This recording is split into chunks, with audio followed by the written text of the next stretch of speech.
Hi guys, it's Cornish Kayak Angler here. In today's video I'm going to be rigging my brand new fish finder to my kayak, the Hobie Outback. And the fish finder is this one here. It's the Lowrance Elite FS7. It's the latest fish finder from Lowrance. Awesome bit of kit, loads of features. It's got a touchscreen display, 7-inch touchscreen display. It can have a number of transducer options. It can be a Lowrance HDI transducer, the 83200, which gives you chirp sonar and down scan imaging. You can also go for the active imaging 3-in-1 transducer. That gives you side scan capability as well. Or you can have the brand new Lowrance Active Target Live sonar as well, which gives a whole new dimension to the underwater world as well. Yeah, really awesome bit of kit. I'm mainly fishing deep waters, so I've opted for the version with the 83200 HDI transducer. That'll be what I'm installing to the kayak today. Yeah, chirp sonar, down scan imaging. It also makes use of Lowrance's fish reveal technology. That's where you get crisp structure imaging from the down scan displayed on the screen, but overlaid with the chirp sonar imaging, which shows up the fish in the water column really well. So it's, yeah, combined together on one screen. It gives you all the info you could need underneath the kayak. Really awesome bit of kit. Also got a full GPS chart plotter on here. It's got a standard worldwide base map. I'll be using the upgraded Navionics Platinum Plus card for high definition seabed maps. It also got their latest relief shading overlay layer as well, which gives you almost like a 3D view of the seabed. Really awesome cutting edge mapping as well, which I'll be installing onto the fish finder here. I'll be showing you that in this video. Yeah, a number of other features. It's got wireless capabilities. You can hook it up to the Lowrance app on your phone. You can hook it up to a power pole and control a power pole anchor as well. And the ghost trolling motors as well from Lowrance. So yeah, loads of capabilities, loads of functions and features within this fish finder. And yeah, it's going to be a bit of an upgrade from a previous fish finder, which was a Raymarine Dragonfly Pro. So yeah, it's looking great. I'm going to be installing it onto the kayak, showing you how to install the transducer to the Guardian Transducer Shield on the bottom of this kayak. I'll be rigging up the main display unit on the H-track on the Hobie here, using one of the RAM mounts, a ball and socket system, so I can get that screen at the perfect angle for viewing and use. And then I'll be powering it with my lithium waterproof battery box. I've got a 24 amp hour equivalent lightweight lithium iron phosphate battery in a waterproof box. I'll be powering the fish finder with that. So I'll be showing you how to hook that up with a socket and plug system. And also I'll be adding the BerleyPro visor to the fish finder. So that will help reduce glare and stop so much spray getting on the screen. Helps for better viewing and easier use of the fish finder. So yeah, I'll be running through all that in today's video. First things first, I need to open up this box, get the transducer out and get that fitted to the Guardian Transducer Shield on the Hobie Outback here. Right, so let's start with opening the box for the fish finder. It's a nice heavy duty cardboard box, really well packaged.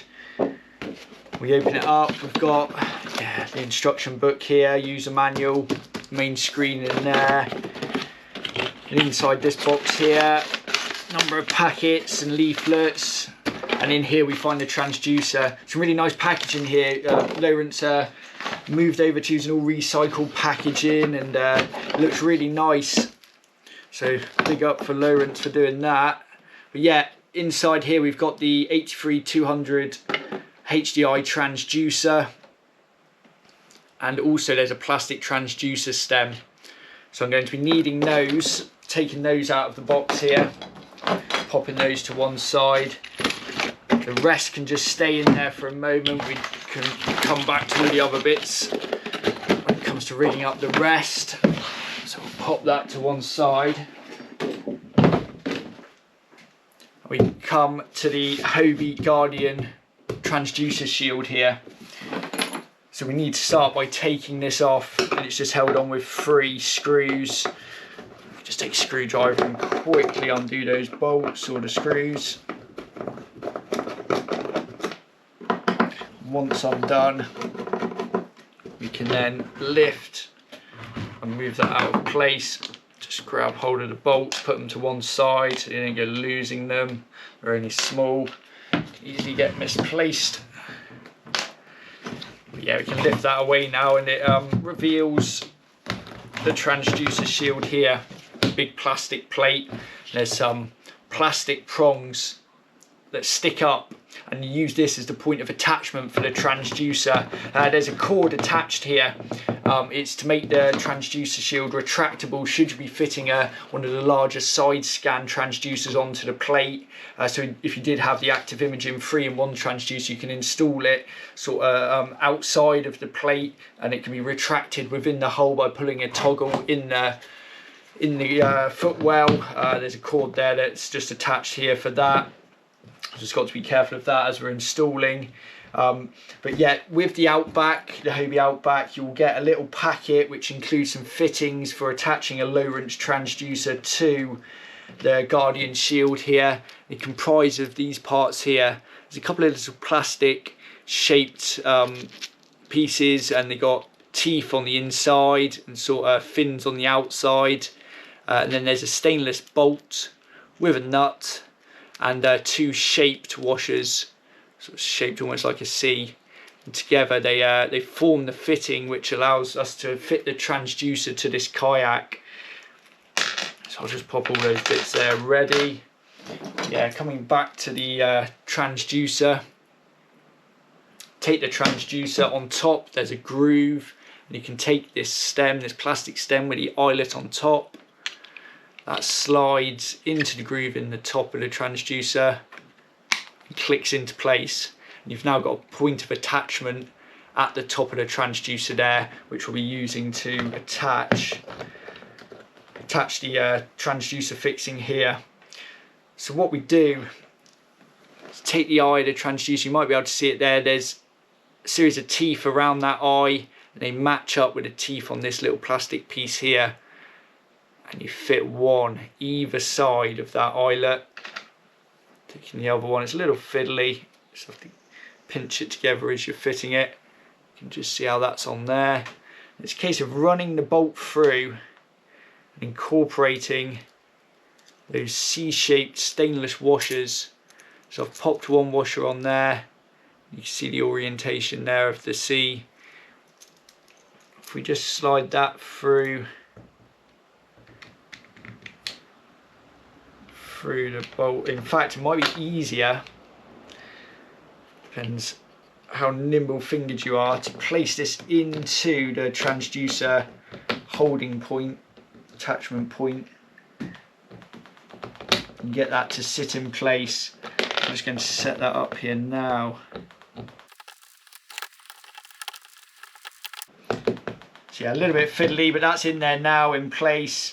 So yeah, it's a case of running that bolt through the hole, through the centre, all the way through. Now the other side we can place on the other C-shaped washer. And it's shaped so that it pinches in. It's obvious as you put it on, and then you can slip the nut over the other side. It's just a case then of just tightening that up.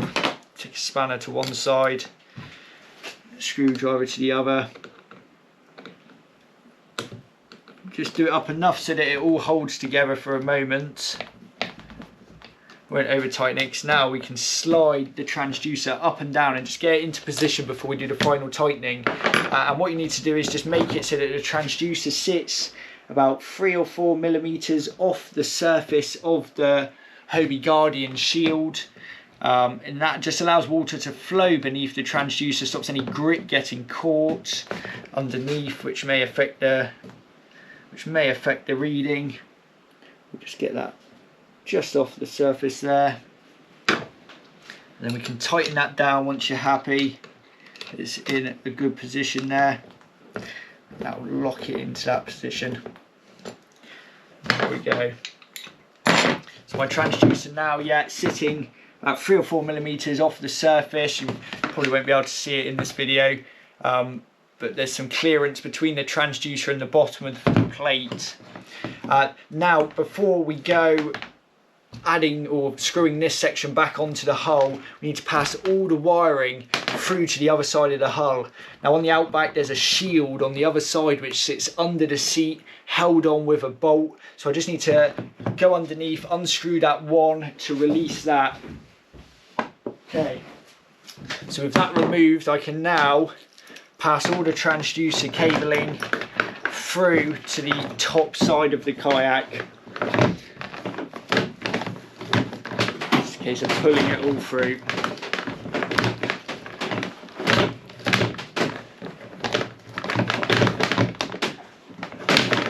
Plenty of transducer cable, loads and loads of it. But we can, all this excess will be stored on the inside of the kayak at the end of the install. So yeah, that's all pulled through there now. As it pulls through, we can just make sure everything's right, everything's correct, sitting correctly, get it into position, then use those little screws to secure the transducer Guardian Shield back into position on the hull.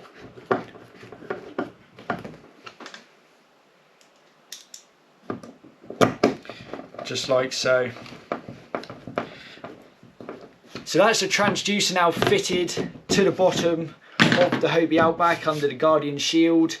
Now just leaves us to run the wiring through the kayak and back out of the kayak to where we will then be fitting the main display unit. Okay, so flip the kayak back over. Underneath the seat is where that black shield is that I mentioned that I removed to allow the transducer wire to pull through. That's held on just with one little screw. So that's just sitting aside there, transducer wire's up. Underneath the seat next to this transducer scupper hole, we've got one of the Hobie three-way through hole wiring plugs here. We just need to undo this to allow us to pass that transducer wiring back into the kayak.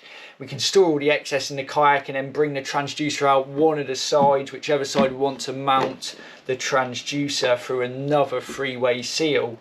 We'll be looking at that next, but just to undo this, one, they're held in place with 3 small self-tapping screws. So it's just a case of taking a screwdriver, little tiny screws there you can see, popping those out, keeping them safe, don't go losing those. And then that allows us to remove the three-way plug here. So that just pops out, sort of a plastic housing, and there's 3 rubber inserts. They're blank inserts in there at the minute, but in a moment we're going to put in one that has a hole just to take the transducer wire. So now we've got a hole through to the inside of the kayak. If we open up the centre hatch, remove the rectangular gear bucket, we can now take all this transducer wire to make sure it's not knotted or twisted too much, pass the plug through the hole, reach inside, grab the plug, and yeah, pull all that through there.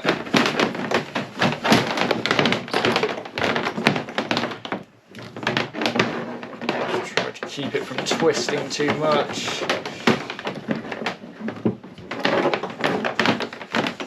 Okay, we're getting there now. Okay. So now we need to remove one of the blank inserts that sits within this seal. If I just pop that out, there we go, and you can see there's a notch in there now to accept another one. That's just a blank one. Supplied with the Hobie Outback, you get one of these. It's called a tree of adapters. All different rubber rubber inserts, all with pre-drilled holes. So it's a case of choosing one that's the right diameter to take the power, the transducer cord for this one here. So I've chosen that one there. It's about an 8mm hole or so in that one. You just check it fits around the fits around the wire fine there. So now it's just a case of clipping it over the wire where we need it. So it's going to go on there. Right, with that in position, you then slot it back into the plastic housing of the three-way plug. It's a little fiddly to do. Just wiggle it in there. Can be quite a snug fit, but snug is good because it means it'll be nice and waterproof.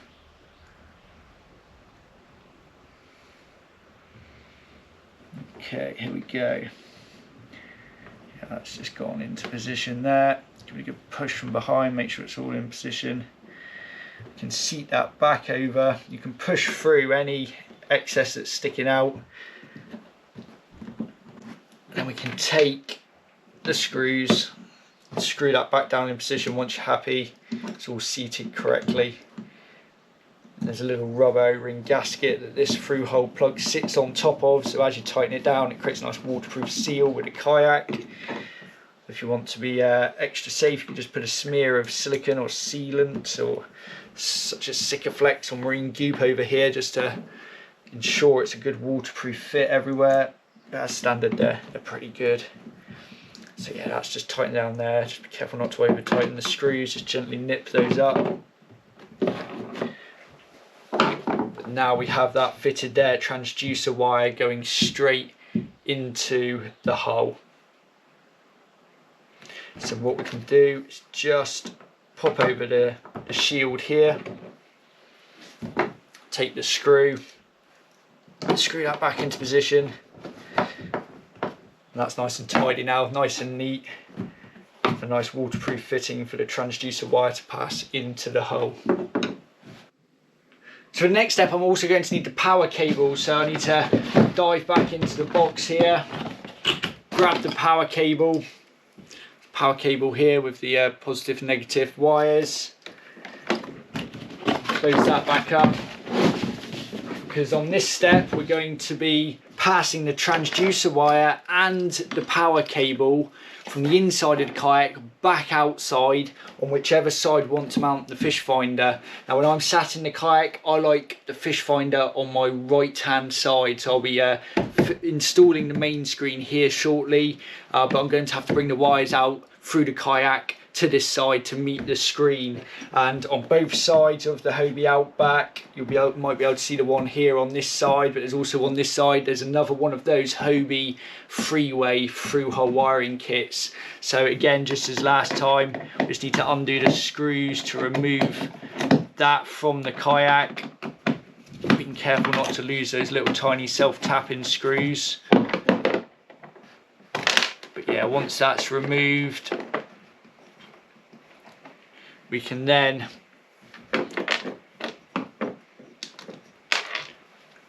see that on there. We can then take both the transducer and the power cable, reach up inside and pass that through the hole in the kayak. Okay, a bit of a squeeze, a bit of a reach. There's the transducer cable through. We need to put enough through to be able to reach to the back of the fish finder once it's mounted. Doesn't matter if we don't get it perfect first time, because we can adjust it afterwards if needed. And then yeah, same with the power cable. It's got to go through the same hole. Pull roughly the same amount out, like so. The two connectors there that are going to go into the back of the unit. We can just pop those to one side out of the way for a minute. And again, it's a case of choosing one of the adapters, one of the rubber adapters from the tree of adapters that will fit both the transducer and the power cable. There's a few that have two holes in there. There's one there, it's like it's got an 8mm and a 6mm hole, and that's going to suit the wires here. So I'm just going to take a minute to put that together, just as I did with the transducer one, and get that fitted back to the hull. And I'm just going to do it in a way, take the slot out on the side, which is going to face the fish finder, so that the wires are coming out at a nice angle to go straight towards the fish finder. So yeah, it's going to take me a minute or two to fit that.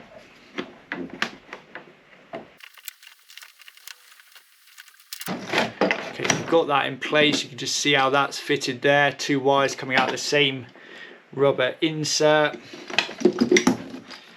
So it's just now a case of gently and carefully just feeding it all down, getting it sit in place before screwing it down.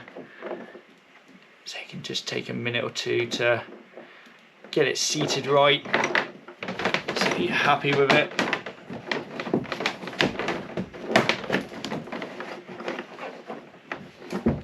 Okay, right, that's in position there. Let's hold it in place whilst I do the screws up.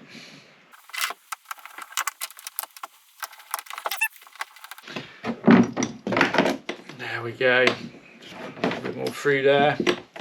So yeah, that's the power and transducer cable now passing the inside to the outside of the kayak through that through hole fitting. So that leaves us now to fit the main display unit. So we're going to need the main display out the box now to fit this to the H-tracks on the Hobie Outback here. So we can pop open the box and grab out the main display.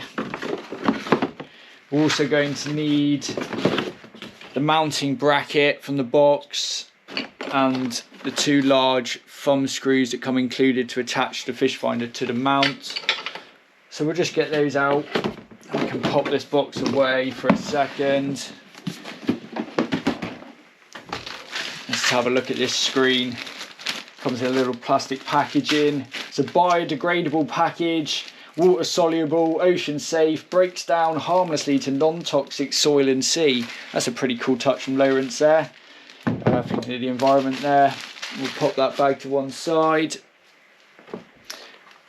And there it is. It comes with a nice protective cover. We can just pop that one off. Just clips off there. We can pop that to one side. And there we go. There's the screen on the Lowrance Elite FS7. Really nice. It looks awesome. Really clear screen. Tough glass touch screen. Few buttons. Nice positive clicks to the buttons. Should make it nice and easy to use. But yeah, now we're going to attach that and track mount it to the H-tracks here. It comes with this big U bracket. I need to start off by attaching that to my track mount, and I'm using here Ram Mounts fish finder mount. 3 components to it. The top plate here is their universal electronics mount. I think the code is RAM111, RAM111 for that one. The double socket arm, 1.5 inch ball, and the 1.5 inch quick release track base. Together it's a ball and socket system, so you can get your device at the perfect viewing angle or angle for use. So with this quick release track base, there's a couple of buttons on the base. You click down, twist the mount, and it releases a T-bolt. You can just see it there at the bottom. So that then can slot into the track, slide it into position, and you can tighten that in place where desired. Just going to pop it there for a second. So yeah, then you can angle that mount wherever you want. Now I'm going to need to bolt on this top bracket, and there's loads of holes pre-drilled on this ram mount here. It's a case of placing the mount over, finding the holes that it lines up with, getting it nice and central. It's going to be about there, that one there. And I've got some stainless bolts, 316 stainless with some washers and nylock nuts. They're 20mm long, M5s. I can pop those through the mount, attach those.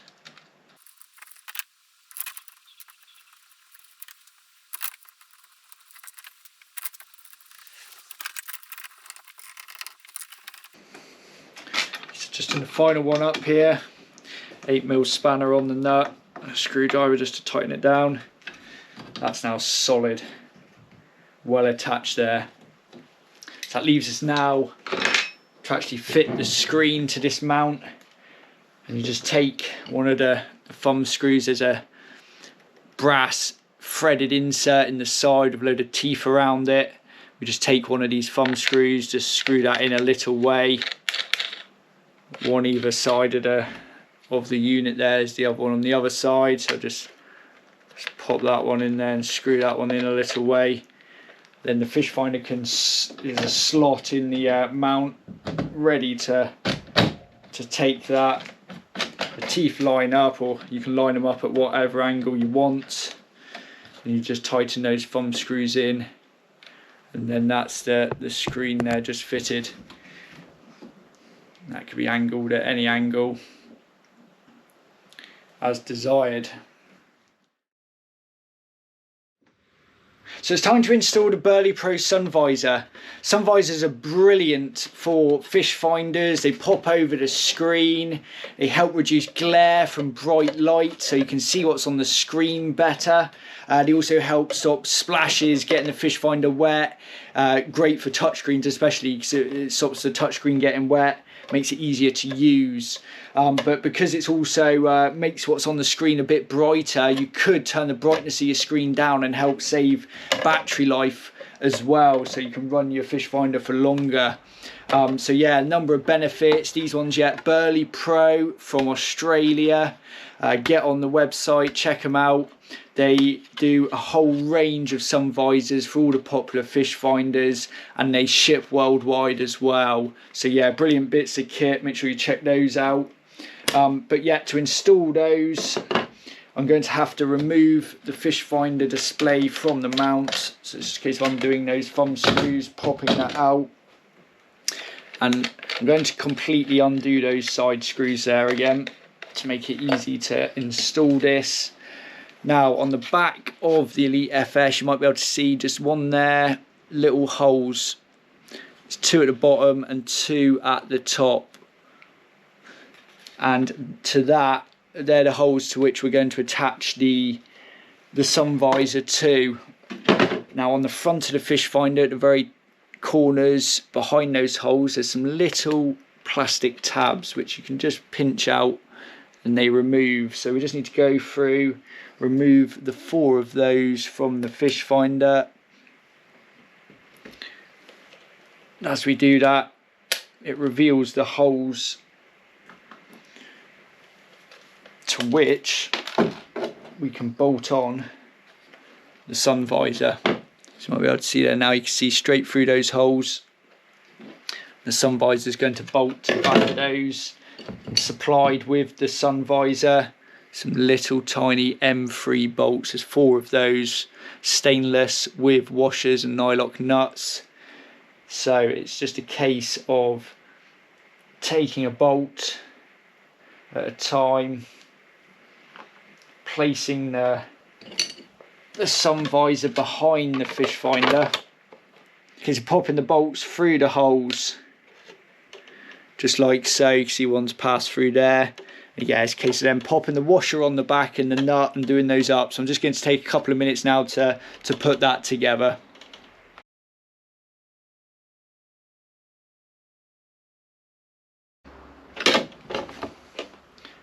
Okay, so I'm just in the final one up here,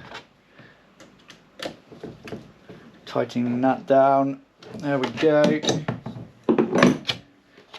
And we can then just pop on those little plastic covers again. That covers up the bolt tops. A little fiddly to do to reach in there, but you just slot back in and push back into position.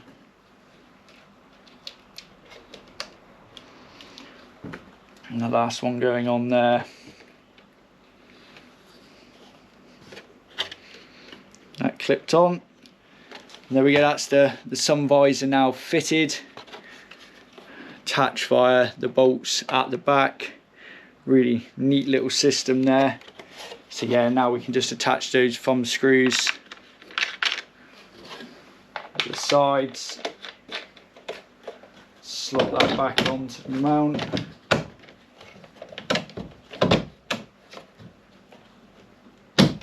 Like so. Tighten that up. There we go, one fish finder with sun visor fitted. So to power the Elite FS7, I'm going to be using a lithium iron phosphate battery. And I've got that housed within a waterproof battery box that I've made. And I've put this all together in a previous video. If you want a detailed video on how to set up one of these battery boxes, it doesn't just have to be for a lithium battery, it can be for any battery, a sealed lead acid battery, gel battery, AGM battery, etc. Check out the link at the top here. That'll take you to the video showing you how to put one of these together. They're a really simple and effective waterproof box for a battery. But yeah, I'm using a lightweight lithium iron phosphate LiFePO4 battery.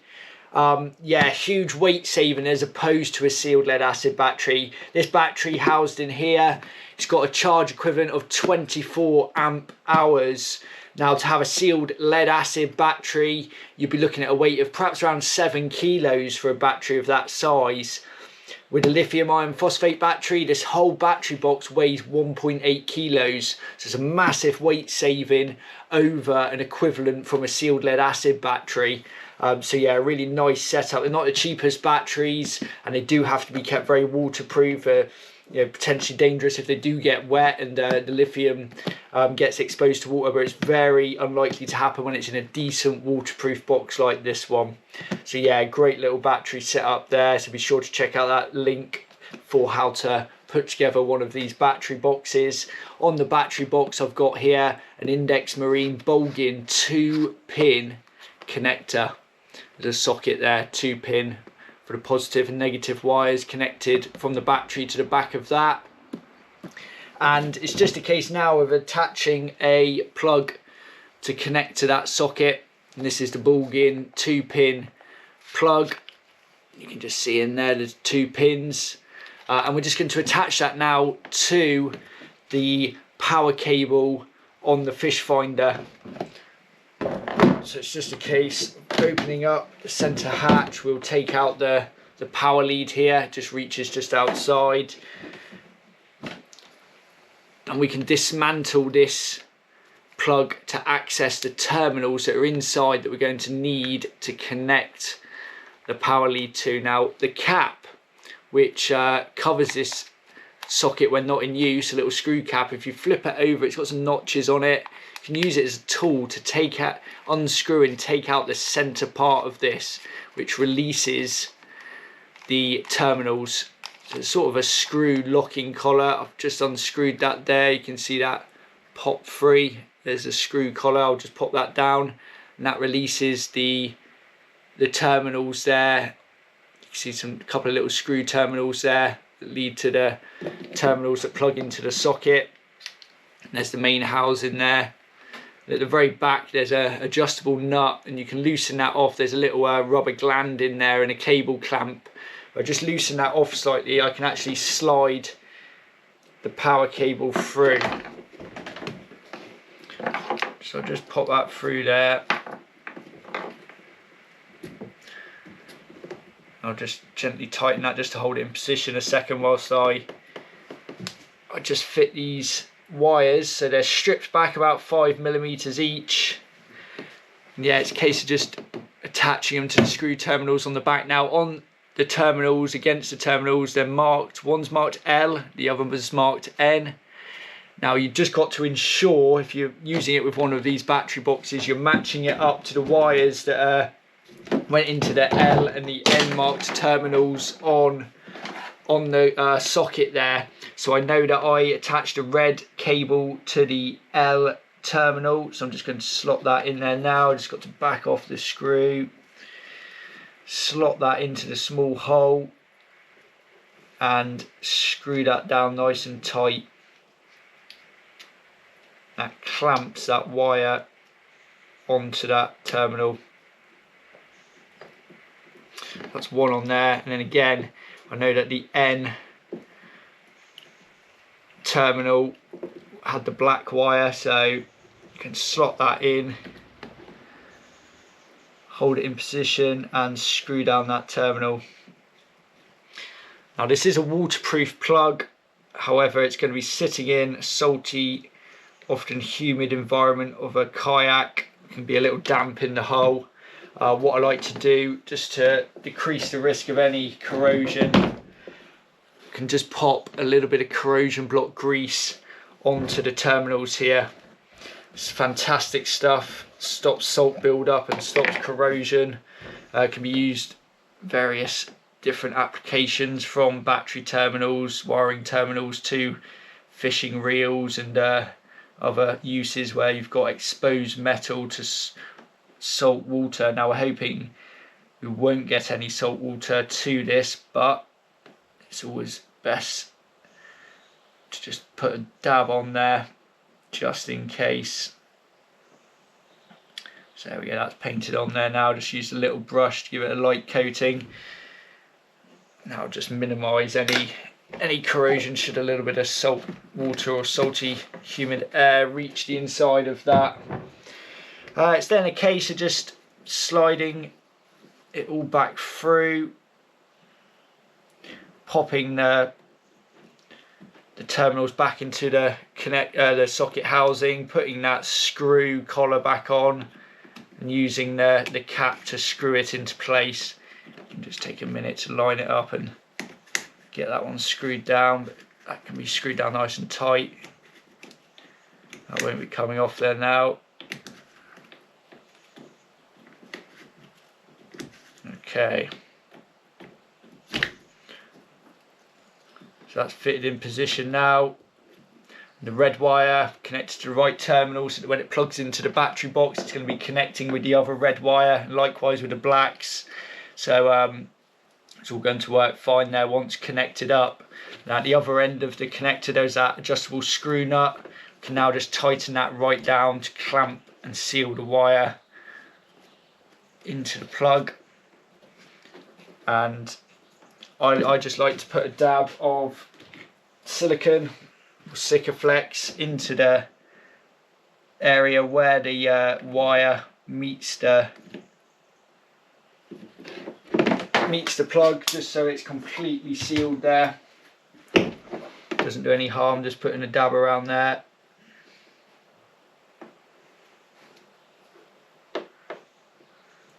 Again, just to reduce the risk of any water getting through.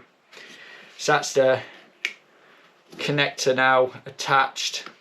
It's got that screw cap, so you can cover it up when it's not in use, and it'll be sealed there in the kayak.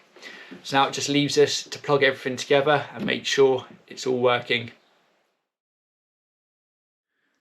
Okay, so just before I go connecting up and powering on the fish finder for the first time, I'm going to plug in my Navionics Platinum Plus card. So Navionics charts preloaded onto a small micro SD card here.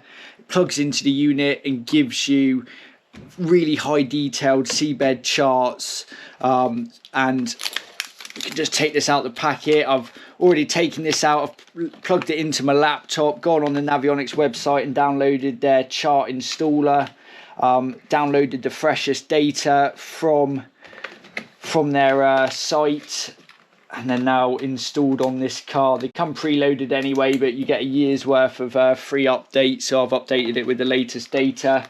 And it's also got the brand new relief shading overlay on the card there. Really high definition, almost 3D like images of the seabed. Now the micro SD card is slot, it's located under the Lowrance logo here on the Elite FS 7. So I've just peeled that away and we can see here the slots. It's just a case of popping the card in, clicking it into place. It's a little fiddly, but there we go, that's just clicked into place. We can firmly push down the rubber seal that goes over the top of that to keep it nice and waterproof. That's over there now. So yeah, now I can plug in and power on the fish finder. Okay, so I can now connect up the fish finder to the battery box. I can just take off the socket cap there. Likewise on the plug, I can just take off the the cap. There's a notch in the plug and on the socket, so you can't go plugging it in the wrong way. Opposite polarity, it will only go in one way, which will be the correct way, providing it's all wired up correctly. So we have just popped those together now, plugged in. There's plenty of space in the hatch here. I've got it in the centre hatch on the Outback. I can slide the battery over to one side and pop the deep gear bucket back in. There's still plenty of space for that. Everything's connected up at the back of the fish finder. It just leaves me now to power it on. There we go, first time power up, Elite FS. Looks like everything's running okay. Power to the fish finder. And I expect it's just going to take a few moments there to initialise for the first time. So it looks like everything's been a success. So I'm going to wait for it to initialise, power up, and we'll have a little play. Here we go, we've got a menu here now. It's touch screen. I've chosen the language. It's going to restart with the English UK language. It's just allowing me to configure the device. Just going to choose which set of units I wish to have. I want speed in knots, nautical miles for distance, feet for depth. It's asking me whether I'm going to be using it on the coast or on lakes. It's mainly going to be coastal, and it's asking now the depth I'm likely to be using it. It's likely going to be shallower than 1,000 foot. It's always going to be shallower than 1,000 foot for where I'm fishing. The configuration is nearly complete, and you can change the settings in the menu. It's detected that I've got a Navionics card. It says, do you wish to change chart data selection to the inserted charts? Yes, I do. I want the Navionics charts. So here we go, it's loading up now. It's defaulted the GPS to near Wichita in the US.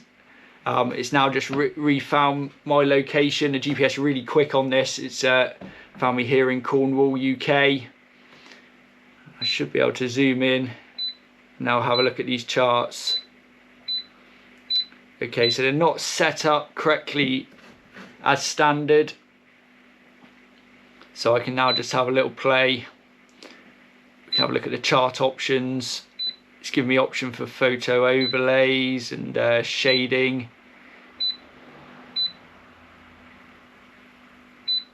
Here we go. Okay, so I'm not sure if you can see in that last clip, I've just turned the brightness down on the screen. I'm just going to zoom in and have a little look at this Navionics relief shading layer. So here we go, it's just kicked into action now. You can see really high definition imaging of the seabed and the rocks, the reefs, the drop-off, sandbanks. It's really quite incredible. And that's available on that Navionics Platinum Plus card. It's going to be a game changer for fishing, picking out the marks, exactly where we want to fish, getting right up tight against reefs, fishing over reefs, drop-offs, gullies, sitting on sandbanks. And yeah, it's just really going to be a game changer for fishing. So yeah, awesome. Yes, loads of features on this, so it's time to have a play. Okay, so that's the Lowrance Elite FS7 up and running on my Hobie Outback. I've got it track mounted on the H track here using the ram mount system. Nice ball and socket adjustable system. I can easily angle it at whatever angle I want. I've got the BerleyPro Sun Visor on there to help with visibility of the screen. Makes the screen nice and bright and helps stop splashes getting on the screen. Makes it a little easier to use the touch screen. It's nice and close to the seat. It's easy to reach and use. It's being powered by my lithium waterproof battery box, Lithium Iron Phosphate Battery in there. That tucks to one side. It allows me to get the deep gear bucket back in there and close that, and can still use all that for storage. Yeah, really nice and clean setup. All the wiring running through the Hobie through hole fittings and down to the Guardian Transducer Shield. I've just tidied up the cabling there with some cable ties to keep it neat and tidy. But yeah, loads of options on there now. loads of different view options, but I've got chirp sonar, down scan imaging, I've got the fish reveal where it combines the two, and I've got full GPS chart plotter, running the Navionics Platinum Plus card, which gives me really high definition seabed maps and the new relief shading layer, which is really awesome. So we get a nice clean install of the Lowrance Elite FS7. So here we go guys, we're out here on the water. Fish finder's on and it's working brilliantly. It's a really awesome bit of kit. I've got lots to play with it, but so far it's brilliant. Got the relief shading, Navionics Platinum chart showing on one side there, chirp sonar, and the down scan imaging all displayed on one screen. Can easily change between different views. Just on the menu button here, set up a few preset views. It's nice and easy to change between those. You can just choose just to have the charts on. There, those relief shading charts, you can easily see the reefs and the clean ground and drop-offs. So yeah, it's really a great tool. Hopefully put me on some really nice fish. This BerleyPro cover, it's working really well. I'm out here in some quite choppy conditions today, getting splashed quite regularly from the front of the kayak, just like that. And it's keeping all the spray off the screen of the fish finder, make it nice and bright and easy to see there. So now it's time to make the most of this fish finder and hopefully catch some fish. So that's my new fish finder, the Lowrance Elite FS7, now installed, fully rigged to my Hobie Outback. It looks a really cool bit of kit. Got loads of features to play with now, out on the water and back home here. Hopefully going to put me on a few more fish. I can't wait to get out there and use it and put it to test. So I hope you found that video useful guys, perhaps giving you some hints and tips on how to rig your own fish finder to your own fishing kayak. If you've got any comments or questions on the installation, comment below and I'll do my best to answer. And if you enjoyed the video, make sure you hit like and please hit subscribe on my channel. There'll be loads more kayak fishing, rigging, installation videos coming, so I'd really appreciate a sub and you'll be checking out the latest content as I upload it.